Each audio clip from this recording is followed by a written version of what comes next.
Yes. 5, 4, 3, 2, 1. Welcome to Up in Your Business with Kerry McCoy, a production of flagandbanner.com. Through storytelling and conversational interviews, this weekly radio show offers listeners first-hand insight in starting and running a business, the ups and downs of risk-taking, and the commonalities of successful people. Connect with Kerry through her candid, often funny, and informative weekly blog, where you'll read and comment on life as wife, mother, daughter, and entrepreneur. And now it's time for Kerry McCoy to get all up in your business. Thank you, Jason. Like Jason said, I'm Kerry McCoy, and it's time for me to get up in your business. Before we start, I want to introduce my co-hosts, who you just heard from, Jason Malik from Arise Studios in Conway, Arkansas. Say hello, Jason. Hi, Kerry. If right now you're sitting at your computer, you might want to watch us live on flagandbanner.com's Facebook page. We've already talked to them right before the show, and it's kind of fun to see what goes on behind the scenes and at the breaks as it happens in real time. If for some reason you miss any part of today's show, want to hear it again, or you want to share it, there's a way, and Jason will tell you how. Listen to all UIYB past and present interviews by going to flagandbanner.com and clicking on Radio Show. There you may join our email list or like us on Facebook, thus getting a reminder notification of the day of the show and a sneak peek of that day's guest. And if you'd like to be an underwriter of any UIYB shows, send an email to marketing@flagandbanner.com.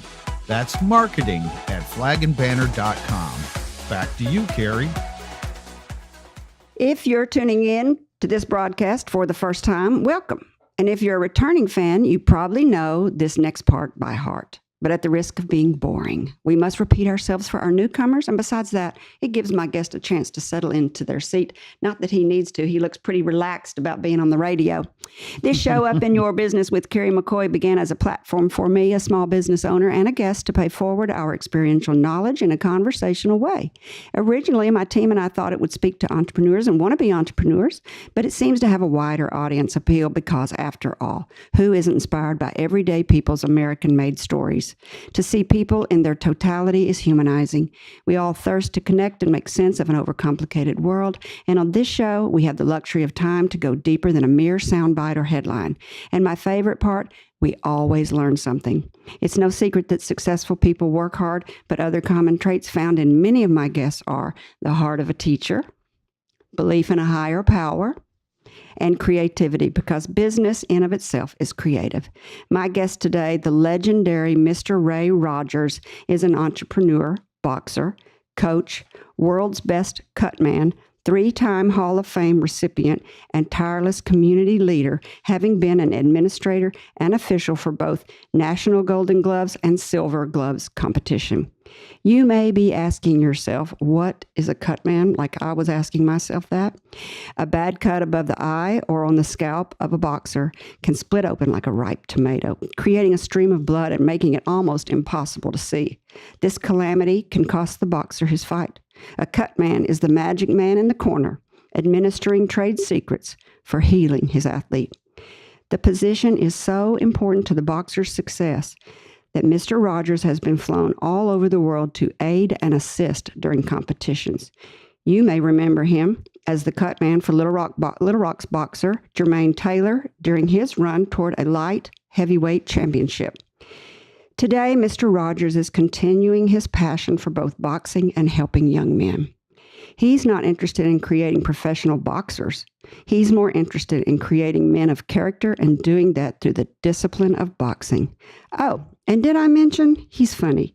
Mr. Ray Rodgers is fun to be around as he pummels you with humorous one-liners and jabs to your funny bone. How about that? I couldn't resist that. It is a pleasure to welcome to the table the legendary, hardworking man of faith, simply known as Mr. Boxing, Mr. Ray Rodgers of Ray Rodgers Boxing Club in West Little Rock, Arkansas. Thank you, and I appreciate that. You're welcome. So, I have a question for you. Why did the Vatican move the urinals up? To keep the priests on their toes. You can tell I've been researching you because I saw that on AETN special. If anybody wants to learn about you, which is how I found out about you, I was watching AETN, one of my favorite networks, and they had your documentary on about you, and you told that joke, and I thought, oh, that's so funny. Well, it's more. I'm happier being happy than I am being sour. So what else can I say? That's it. That's enough. Where did you grow up? I never grew up. I just got older. No, you did grow up somewhere. Conway? Conway, yes. Faulkner County? Faulkner County, yep. What did your parents do? My dad was a pipeliner, and my mother was a housewife, and a good mother of 5 children. We had kids at home eating the putty out of the windows. Is that why he bought a grocery store? Yep, that's exactly why he bought a grocery store, to feed my family, feed his family. Yeah. Yep. And you ate it? Yes, I absolutely. I got so big one time, I could walk down the middle of a classroom and erase a blackboard on both sides. What did they call you back then? Butterball. And what do they still call you? Do what? Do they still call you that? Every time I see someone that I grew up with, absolutely. Yeah, I wear it with a good deal of pride, matter of fact. You're not a butterball anymore, though. No, not yet. At one time, I had to let all my jockey shorts out. Jockey shorts. So your dad was a pipeline man. Magnolia Petroleum Company. That's a hard job, right? Yes, it was. And he bought a grocery store. Yep. And I guess all you kids worked there? Yes, we did. And my mother run it, and I was kind of, every once in a while I'd get around a Butterfinger or a Baby Ruth that I couldn't resist. I'd help myself to it. That's why I become a butterball. Mm-hmm. So, where'd you get that nickname? Coach Raymond Bright, that was later at State Teachers College, was my junior high school football. I played football 6 years, 3 years in junior high and 3 years at Conway High School. And when I was in the 7th grade, Mother and Dad had just bought that grocery store, and I thought I'd died and gone to heaven. I had a Butterfinger and a Baby Ruth in my hand all the time, and so I blew up a little bit. And Coach Bright, I was running laps one day, and Coach Bright said, "Here comes old Butterball," and I was in the 7th grade, and it's still with me. All my friends still call me that. I see them. That's been 70 years, and they still say, Here comes old Butterball. So you started boxing though. You played football, but how did you end up in boxing? Well, I started boxing when I was in the 5th grade at Tecumseh, Oklahoma. I lettered in high school boxing when I was in the 5th grade, and I just got addicted to it. I don't like that word addicted, but I got hooked on it and started boxing in 1947, and I've been at it ever since. You said in Oklahoma, but you lived in Conway, Arkansas. No, we lived in Tecumseh, Oklahoma before. See, Dad worked for the pipeline, and it moved from Texas all the way to Illinois, and there's a pump station if you know where Enola, Arkansas is, there's a pump station out by Enola. That's what got us in Arkansas. Daddy worked for Mobil Oil 49 years, and they transferred us to Arkansas, and so you stayed there. Everything's just I'm a Arkie. So you started boxing in Oklahoma when you lived there, and you were really good at it in the 5th grade. Yep. And then you moved to... I lettered in high school boxing. So you played football and boxing, and you boxed. Yep. All the way through high school. And I kept on boxing. I went to college. I was too little to play football. There were some guys there, their neck looked like just too big, this big. Mm-hmm. So I was just smart enough to pass the grades in college, but smart enough not to play football against brutes. They're brutes. But you boxed in college? Yeah. Oh, yeah. I don't know. That doesn't seem like, you're boxing. That's pretty... Seems pretty serious. My left jab was so good that the judges in boxing thought that the other guy was sucking my thumb. So in 1959, you joined. When did you graduate from college? 1960. But in 1959, you joined the Army. That's true. How did that work out? Well, So you're in college. I went in for 6 months. I had a 6-year obligation. I went in for 6 months. I left in June, got home in December, went back to college in January, and finished in July or August. Mm-hmm. Yep. And then you went into the Army. In 1959, at that time. Was that Vietnam? That wasn't Vietnam yet, was it? No. Oh, no. That was way before. Early. But we had to. You had to have 6 months active duty. I was at Fort Knox, Kentucky, and after basic training, I went to Fort Dix, New Jersey. And then after that, I had a 6-year obligation. I stayed in. Actually, I had a 6-year obligation, but I ended up spending 25 years So you're a veteran. between the Army and the National Guard. Yep. So you're a veteran. I am. Your position, tank commander, platoon sergeant? I was a platoon sergeant and a tank commander. Yep. And then you went into the National Guard when you got home. Yep. This is a great place to take a break. When we come back, we'll continue our conversation with boxing coach and the world's best cutman, the legendary Mr. Ray Rodgers of Ray Rodgers Boxing Club in West Little Rock, Arkansas. We will get a first-hand description of what it's like to be in the ring during a fight, hear why cutmen keep their healing techniques a secret, the benefits of boxing, and why Ray says he won't train a professional boxer. We'll be back after the break. Flagandbanner.com is so much more than a flag store. Dress up your address, plan a perfect party, or throw some pillows on your porch. Bring in your old U.S. flag and get $5 off a new one. Hurry down to theflagandbanner.com. Downtown Little Rock, open Monday through Saturday. You're listening to Up in Your Business with Kerry McCoy, a production of flagandbanner.com. Over 40 years ago, with only $400, Kerry founded Arkansas Flag and Banner. During the last 4 decades, the business has grown and changed, starting with door-to-door sales, then telemarketing, to mail order and catalog sales. And now, a third of their sales come via the internet. This past year, Flag and Banner added another internet feature, live chatting. Over time, Kerry's business and leadership knowledge grew. As early as 2004, she began sharing this knowledge on her weekly blog. And in 2009, she founded a nonprofit Friends of Dreamland Ballroom. And in 2014, Brave Magazine was launched. Today, she's branched out to the radio with this very production, podcast, and live stream on Facebook. Each week on this show, you'll hear candid conversations between her and her guest about real-world experiences on a variety of businesses and topics that we hope you'll find interesting and inspiring. If you'd like to ask Kerry a question, share your story, or underwrite any of our past or present shows, send an email to questions@upyourbusiness.org or message her on flagandbanners.com Facebook page. Back to you, Kerry. You're listening to Up in Your Business with me, Kerry McCoy, and I'm speaking today with the nationally known Cutman, which he prefers to be called laceration management specialist, Mr. Ray Rodgers of Ray Rodgers Boxing Club in Little Rock, Arkansas.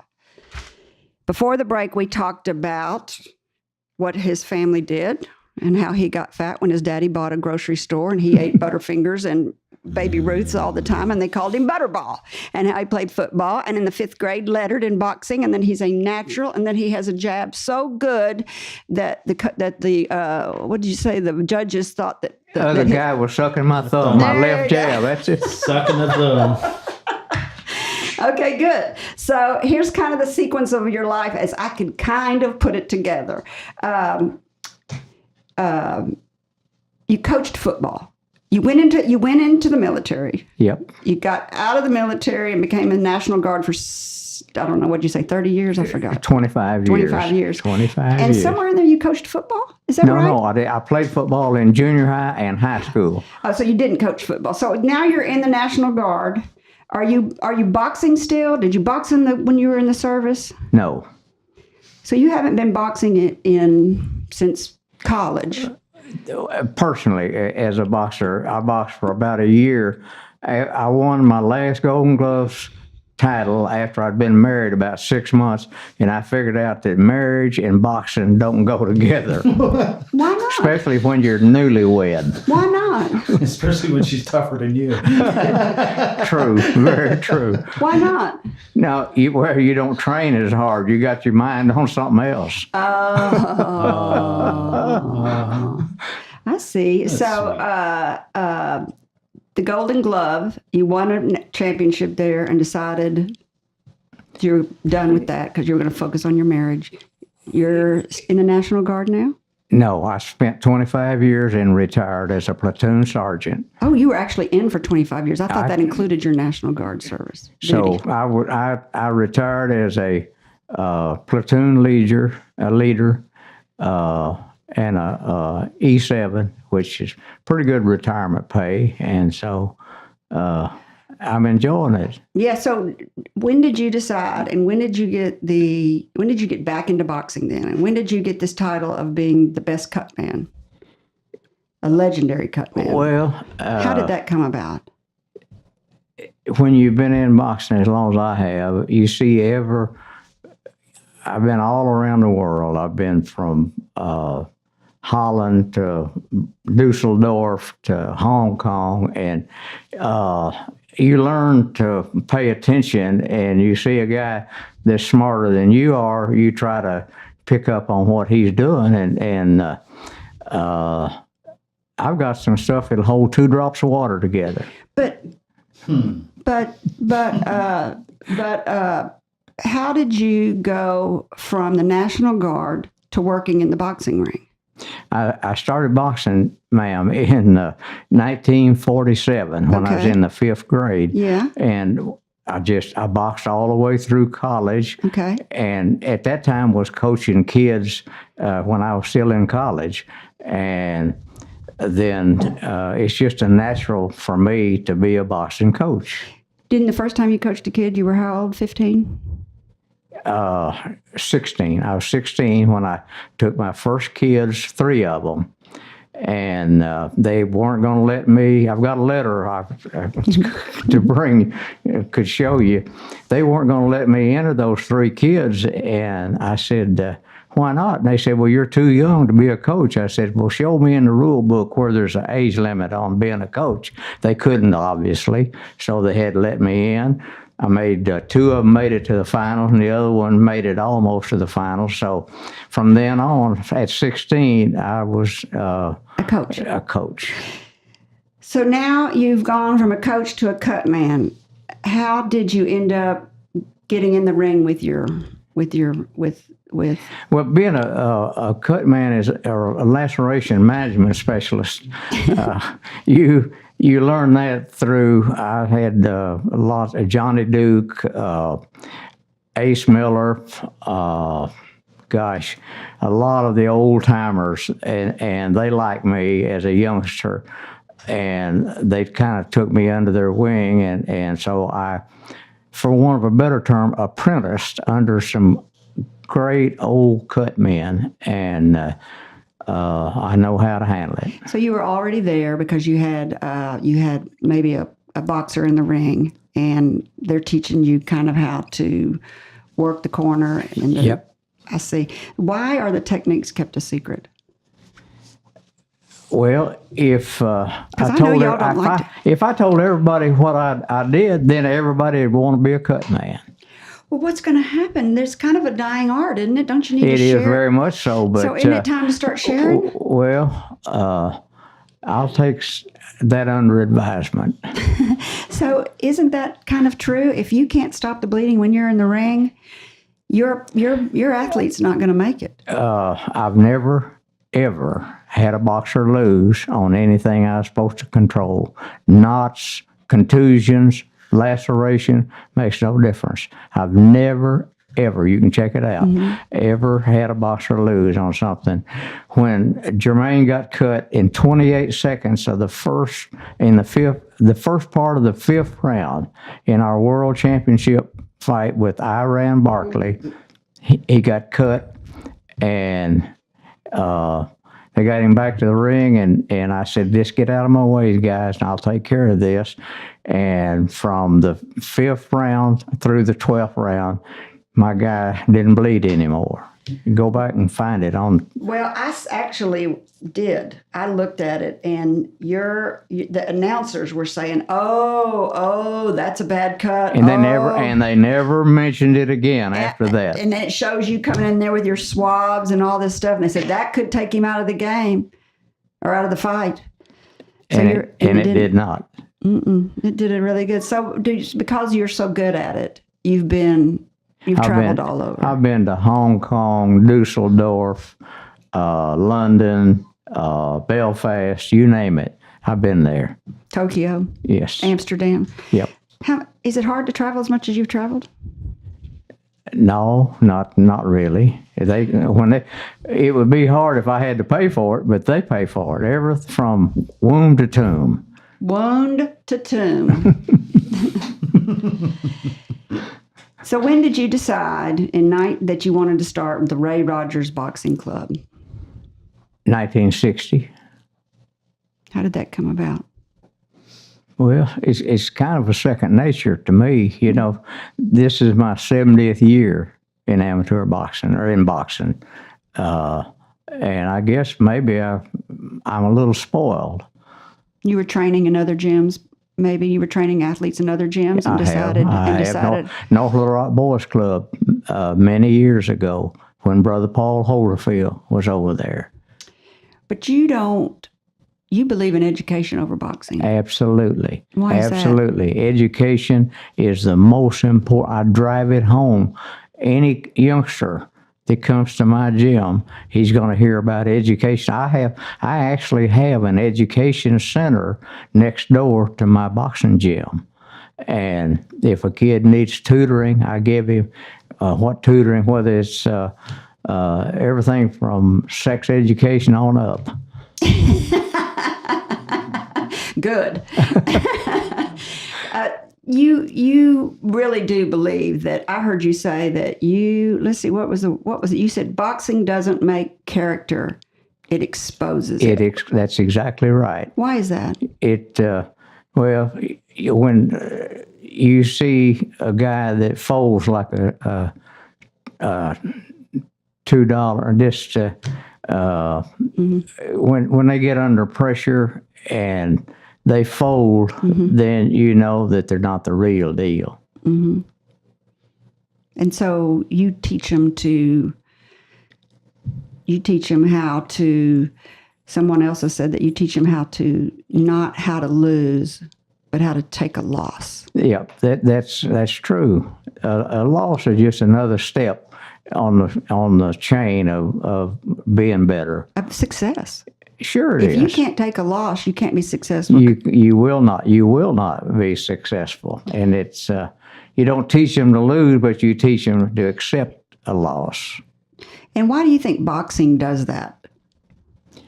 What is it about boxing that you like better than football? Because football is more of a team sport, but boxing's, you're all alone. You're by yourself.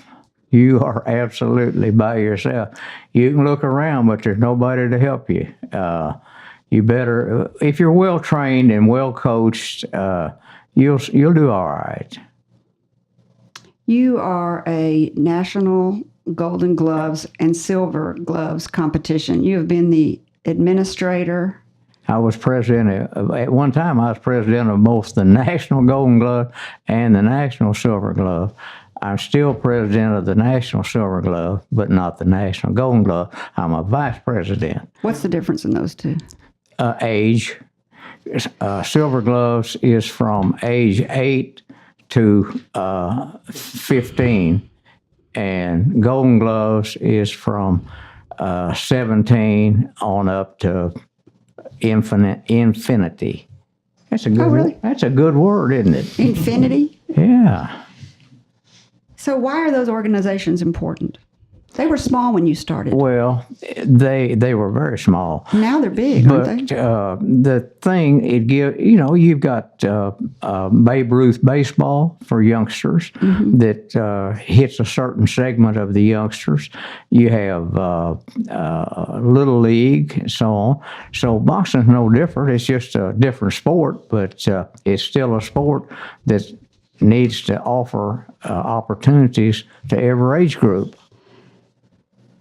You also think that I heard someone say about you that sometimes someone will come in and try to change the rules of those clubs, and you are a stickler. I am that. I am that. You're not going to change the rules. Nope, not unless it'll help my boxer. And you want to keep the kids safe. Yeah, absolutely. So if I'm out there listening and I'm thinking, why do I want to put my kid in a ring and get his head banged around with gloves? What do you tell those mothers? Well, first they have an interest, or the youngster does, or they wouldn't be talking to me to start with. But I try to assure them, and do assure them, that probably amateur boxing is the safest sport in the world. They get a physical prior to the bout, and they get a physical immediately after the completion of the bout. I don't know of any other sport that does that. I've never thought about that. They get a physical before and after. Yes. That is good. Yes. What is it like to be in the ring? You better know what you're doing. Somebody will hand you your head. What do you say to those boys that are getting ready to go in? Don't worry about a thing. I tell them that I'll be here for you. And when you, I always tell them to get back to that corner as quickly as they can. I try to put them on their seat, let them think for a second or two, get composed. Then don't just start jabbering at them, say, do this, do this, do. I give them a drink of water. I let them get themselves back together, and then I give them. I don't say, well, do this, and do this. I pick something specific that they need to do, either blocking with their right hand, jabbing with their left, but don't tell them a storybook full of things they need to do. They got their hands full because the guy across from them is going to hit them. So they need to know what exactly to do. That is so good. Sometimes when I watch football and I see the football coaches on the side just yelling all this stuff, I think these are 18, 20-year-old kids, just, or even the basketball coach, I'll say, just give them one thing to do. Sometimes I feel like they give them too many things. La, la, la, la, la, la. I'm like, no, just. Then he's got to decide which one is important. Mm-hmm. So you give them.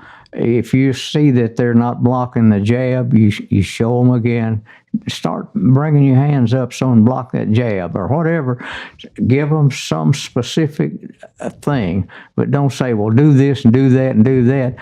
He'll leave that corner, don't have a clue what you said to him. Too many things to focus on. Yep. All right, this is a great place to take a break. When we come back, we'll continue our conversation with boxing coach and world-famous Cutman, Mr. Ray Rodgers of Ray Rodgers Boxing Club in Little Rock, Arkansas.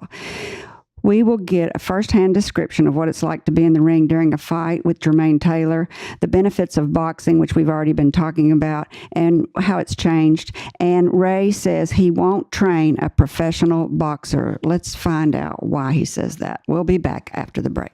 Flagandbanner.com is so much more than a flag store. Dress up your address, plan a perfect party, or throw some pillows on your porch. Bring in your old U.S. flag and get $5 off a new one. Hurry down to theflagandbanner.com. Downtown Little Rock, open Monday through Saturday. Flag and Banner is proud to underwrite Up in Your Business with Kerry McCoy. This weekly radio show and podcast offers listeners firsthand insight in starting and running a business, the ups and downs of risk-taking, and the commonalities of successful people shared in a conversational interview with Kerry. Along with this radio show, flagandbanner.com publishes a free biannual magazine called Brave. First published in October 2014, this magazine celebrates and inspires readers through its human interest in storytelling. The Department of Arkansas Heritage recognized Brave Magazine's documentation of American life and microfiches all editions for the Arkansas State Archives. Free subscription and advertising opportunities for the upcoming spring 2019 edition are available at flagandbanner.com by selecting Magazine, where you can read previous stories and learn about advertising opportunities. Back to you, Kerry. You're listening to Up in Your Business with me, Kerry McCoy, and I'm speaking today with the legendary Cutman laceration specialist, community leader, veteran, and coach, Mr. Ray Rodgers, known as Mr. Boxing. Ray Rodgers of Ray Rodgers Boxing Club in Little Rock, Arkansas. Before the break, we talked about him growing up in Conway. Ray started being a coach when he was 16 years old. He's a veteran. He was in the service in the Army for 25 years. And about the training of young kids and what it's like. Now let's talk about the Jermaine Taylor fight. That's what I've been waiting to get to. So, do you know Jermaine well? Did you work with him a lot? I know him very, very well. I first met him. His coach, Ozell Nelson, did a good job with him, and he brought him by my gym when he was 14 years old, and I let him spar with a couple of my kids, and Jermaine and I have been friends for many, many years, and I think the world of him. How many times have you been in the ring with him? Every time. I'm the only person, all 39 bouts I've been in his corner. I'm the only person that has been in his corner every one of his bouts professionally. So what's Jermaine doing right now? I don't even ever hear about him. Is he punchy? No. He is, isn't he? Is he no, not? He is. No. No, you wouldn't say, would you? So he Yes, I would. You would? Yes, I would. He got that bad cut. In case anybody wasn't listening, he was fighting. Who was he fighting? Iran Barkley, wasn't it? Bernard Hopkins. Bernard Hopkins. That's why he brought his wife. Bernard Hopkins, she says. And he got if anybody wasn't listening, you can go and you can go and pull it up on YouTube and see where he got a bad laceration in his head, in his scalp.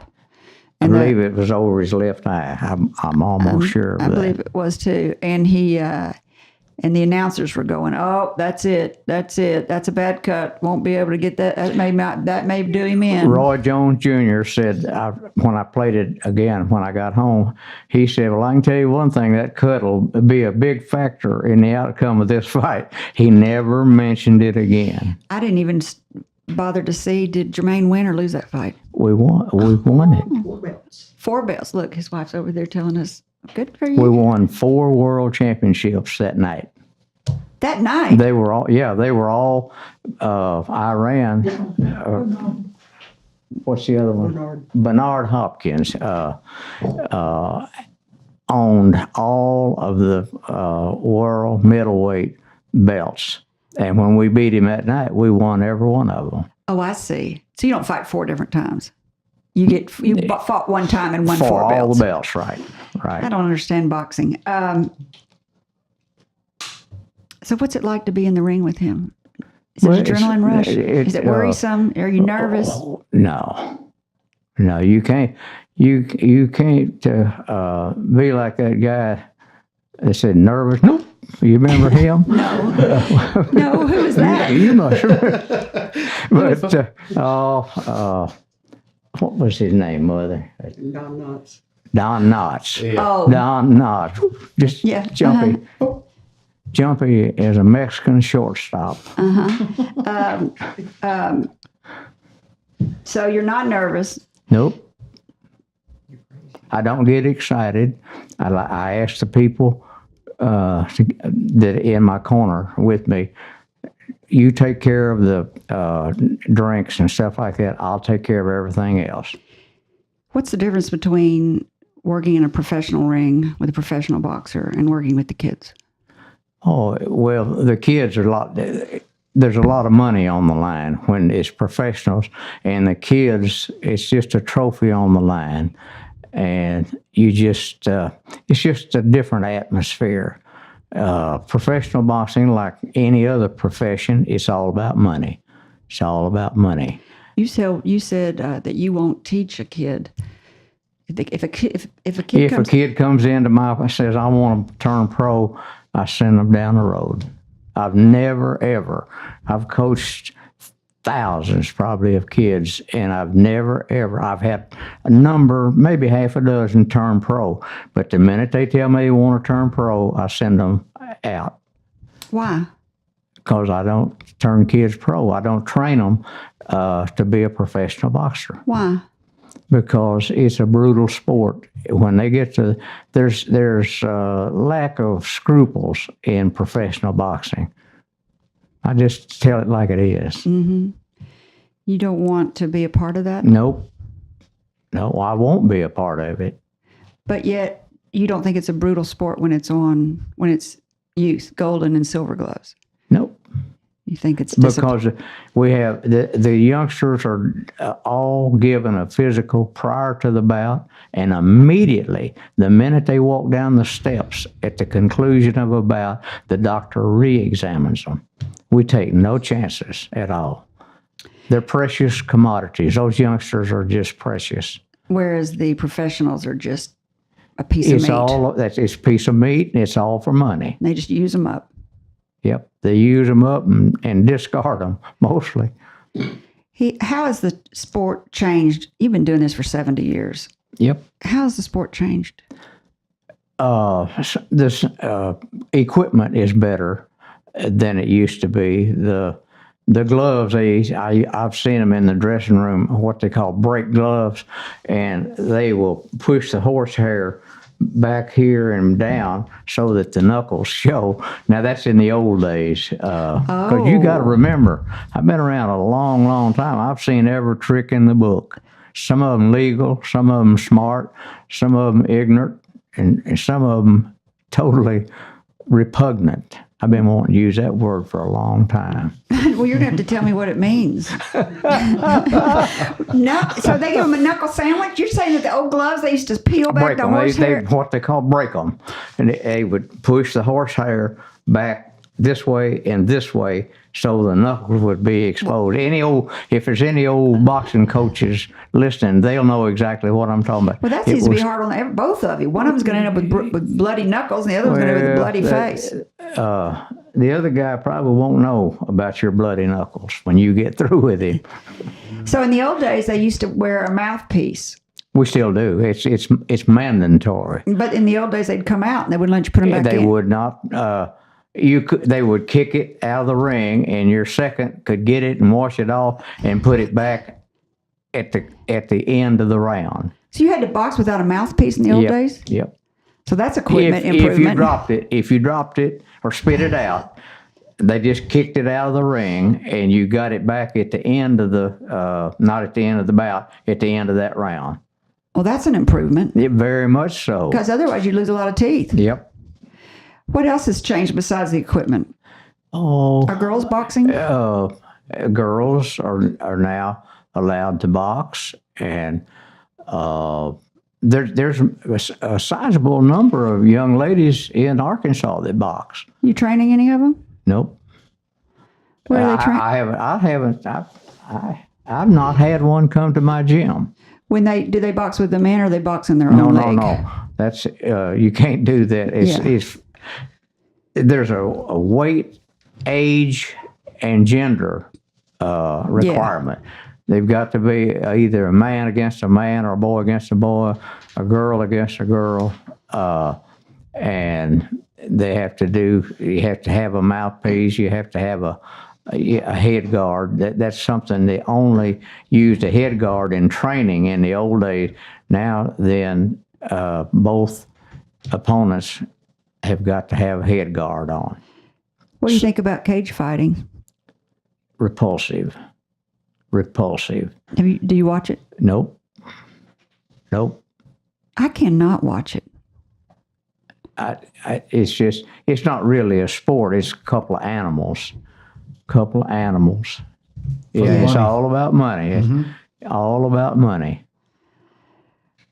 So you lost one. You think it's important to teach the kids because you're building their character. You're trying to keep them off the street. You talk about that over and over and over. If anybody watches or listens to anything you say online or watches your documentary, you talk about your mission is to save kids. You're very religious. Well, that's one of my objectives in life. That and outrunning the devil. I think you've done that. Well, pretty much. But yeah, if I can help a youngster, I'm going to do it. You've only lost one, how many? It makes no difference whether they're black, white, somewhere in between. They're short, they're heavy set, they're tall. If they want to train and learn boxing, I can teach them. Mm-hmm. How many have you ever lost any to the street? One, yes. No. When, I had one, I won't mention his name. I have his picture up. You walk in the door of my gym and you'll see it.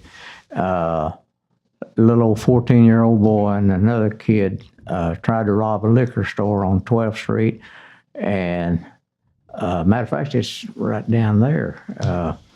And the guy, the kid had a pistol that wouldn't even work, but he got the drop on the guy behind the counter, but he didn't know there was a guy at the end of the counter with a shotgun, blew his head off, literally blew his head off.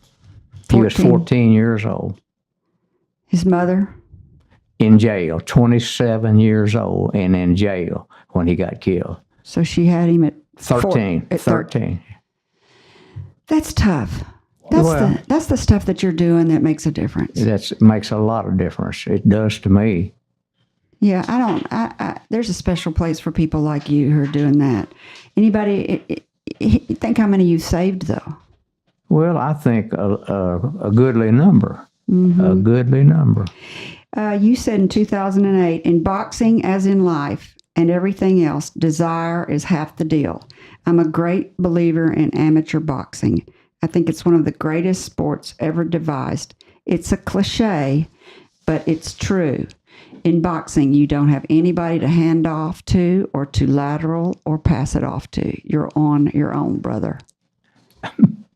And that's factual. You're definitely on your own. That's something everybody needs to learn about life in general. To me, it's great to have support, and everybody needs support. But really, when the buck does always stop with you. Well, hopefully.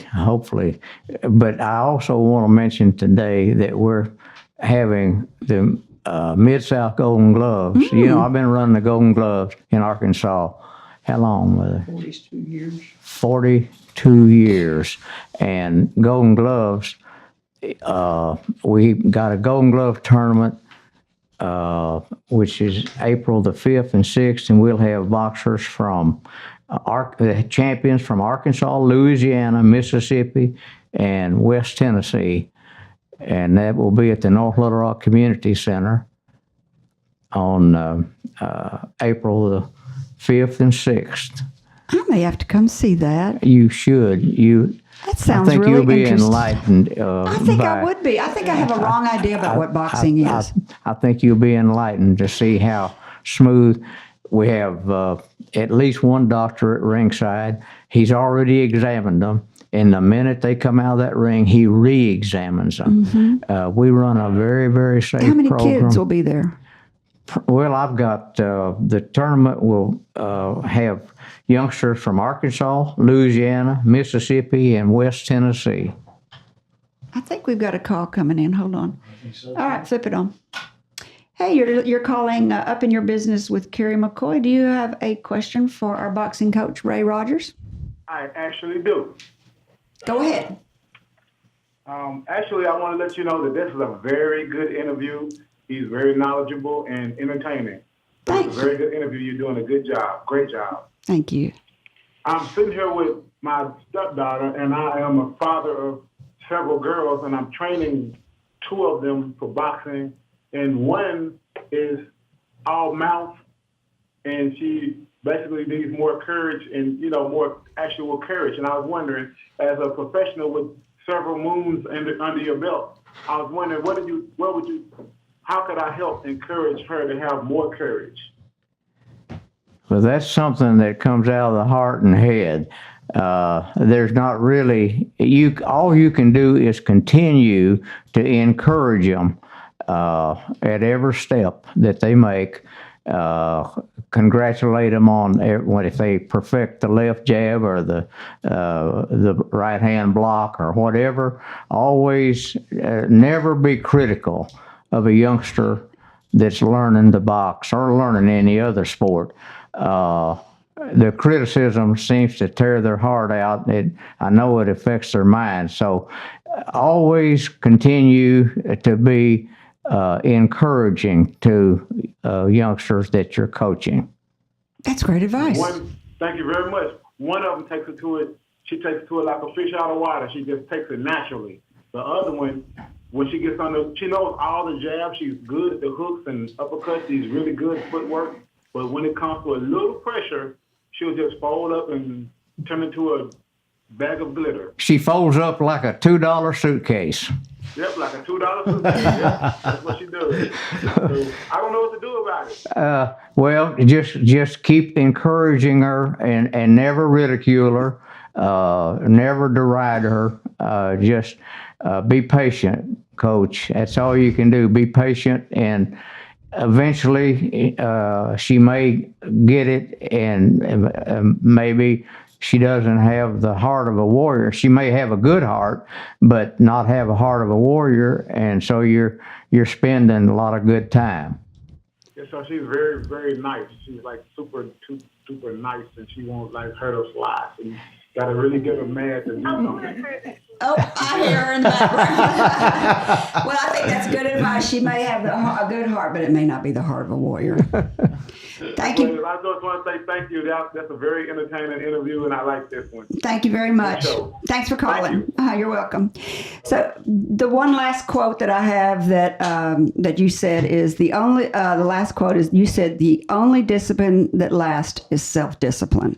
You can stand a kid in the corner and whip his butt. These are your words, with a paddle, but once he learns self-discipline and the desire to do better in the ring, that will stick with him all of his life. That's correct. That's lovely. I want to tell everybody that you're listening to Up in Your Business with me. I'm Kerry McCoy, and I'm speaking today with Mr. Boxing, the legendary cutman and coach, Mr. Ray Rodgers of Ray Rodgers Boxing Club in Little Rock, Arkansas. If you missed the first part of the show, we talked about Jermaine Taylor when he was in the ring with him. We talked about how important the cutman that you call the laceration specialist, how important that position is to a boxer for keeping them in the fight.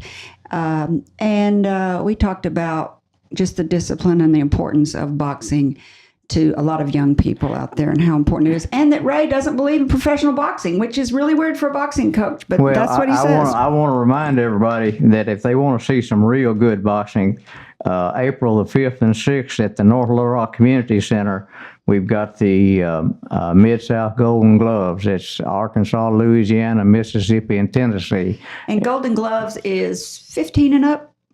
Yes. 15 and up, I think. 18 and up. 18 and up? 18 to 40. 18 to 40. Yeah. So 18 to 40-year-olds. How many, and you said it lasted for how many days? 2 days. Okay. Friday and Saturday. And it's got Louisiana, Mississippi, Arkansas, and West Tennessee. We'll put that on our website at flagandbanner.com. We'll put a link to it so that people can find out more about that. You're welcome. And we'll put a link to Mr. Boxing here to your how to get in touch with you. And just tell us, how do people get in touch with you? All they've got to do is go to Ray Rodgers at Alltel. ATT. What? ATT. ATT.net. There you go, Ray Rodgers at ATT. And it's RODGER. Yeah, it is, RODGER. Okay, one more call. We got time for one more call. Hello, listener. You're on the air with boxing coach Ray Rodgers. Have you got a question for him? More a comment. I'm really enjoying this interview. I second what the gentleman said a few moments ago, the caller who said this is a great interview. Both sides are speaking really well. And I'm a volunteer tutor for adult learners, and some of them are native English speakers, some are non-native English speakers. But I keep encouraging them to listen to talk shows on KBS as homework. And I feel like the lessons or what I'm hearing about boxing can be applied to adult learning or any learning. And I hope there's a podcast or something or a way that you put this on KBS so I can share it with other learners. Thank you very much. And yes, there's a podcast on all listening devices. You can go to anywhere you'd like to listen to podcasts and type in Up in Your Business with Kerry McCoy, and all 130 podcasts are there. Oh, wonderful. And I joke with my learners that I'm so old I don't know how to use technology, but they're going to help me, and I'm going to help them with English. So rock on. I'm digging today's show. Thank you. Thank you. You can also go to flagandbanner.com and click on radio show, and there you'll also find a link to all the podcasts. And it's on YouTube also if you want to watch the actual video of us in the room. Oh, that's perfect. Thank you so much. You're welcome. Thanks for calling. Ray, we're about out of time. I really enjoyed it. So has everyone else, it sounds like. Tell everybody what your business card says. Can you remember? Oh, yeah. Your wife may have to help you over here. No, not with that one. What does it say? You Well, remember? it says a lot of things. It does. It says a lot of It things. says negotiator, boxer, Laceration management specialist. I mean, it's got a whole deal on there. it's good. You've been inducted to the Hall of Fame for the Silver Gloves Hall of Fame in 2001, the Golden Gloves Hall of Fame in 2002, the Arkansas Sports Hall of Fame in 2007. And the sports writers and sportscaster, I just was about a year ago put into that, another Hall of Fame. Thank you so much for coming on today. I have a present for you. Well, you sure a do. desk set for all the people that are on the radio. It's a desk set. Ray is he's pointing at the Christian flag. Ray is very religious. He believes in a higher power, like many of my Yes, I guests. do. And he's in church every Sunday. And so the desk set is the U.S. flag, the Christian flag, and the Arkansas flag. And if I'd have known you were from Oklahoma, I'd have put the Oklahoma flag in there too. Well, let me tell you, life is good, and anybody that's listening to me today, if you're not churched, I would appreciate it if you would go to church. You'd be surprised how much uplifting it helps. You don't have to be a Bible thumper to believe in Jesus Christ as your Savior. So that's all I'm going to say. I'm not going to preach a sermon, but I'm going to say that. Well, that's just fine. That's it's America. You can say whatever you want, just about. Thank you for sharing all of your wisdom. You have really blessed us with a lot of great wisdom today.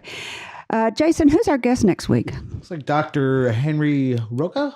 Mm-hmm. Is that right? That's right. One Medicine Wellness Services. So Henry Roca, I met a few weeks ago. He is a Louisiana transplant. He is now working at the VA hospital here in Little Rock, Arkansas. He's got a very interesting story. He's got about 5 degrees. He was a successful geologist, engineer, and worked on oil pipelines for like Exxon or somebody. I can't remember. I'll know by next week. And then in his 30s, he decided to make a career change and went back to school and became a medical doctor, an MD. And while he was getting his degree, he went to school. He learned to be a masseuse, and get this, a shaman. So, along with being a doctor at the VA, he is in private practice in North Little Rock, where he treats patients with holistic, integrative, and functional medicine. He's schooled on everything. He says, I love this quote that I found on his website. He says, everything that has ever happened to you, every choice you have ever made, brings you to the health that you have today. I think that's pretty. I think that's pretty profound. He's a really total type of doctor. He looks at every part of you. So that'll be interesting. If any of you would like to become a part of the show, or think you have a good entrepreneurial story that you would like to share, Jason's going to tell you, as our listeners, how you can become a part of the show. If you have a great entrepreneurial story and you'd like to share with Kerry, you can send a brief bio to questions@upyourbusiness.org, message on Facebook.com's Facebook, or make a comment on our blog. And lastly, to our listeners, I want to thank you for spending time with us. If you think this program's been about you, you're right, but it's also been for us. Thank you for letting us fulfill our destiny. Our hope today is that you've heard or learned something that's been inspiring or enlightening, and that it, whatever it is, will help you up your business, your independence, or your life. I'm Kerry McCoy, and I'll see you next time on Up in Your Business. Until then, be brave and keep it up. You've been listening to Up in Your Business with Kerry McCoy, a production of flagandbanner.com. If you miss any part of the show or want to learn more about UIYB, go to flagandbanner.com and click on Radio Show. Like us on Facebook or subscribe to her weekly podcast wherever you like to listen. All interviews are recorded and posted the following week with links to resources you heard discussed on today's show. Underwriting opportunities available upon request. Kerry's goal is to help you live the American dream.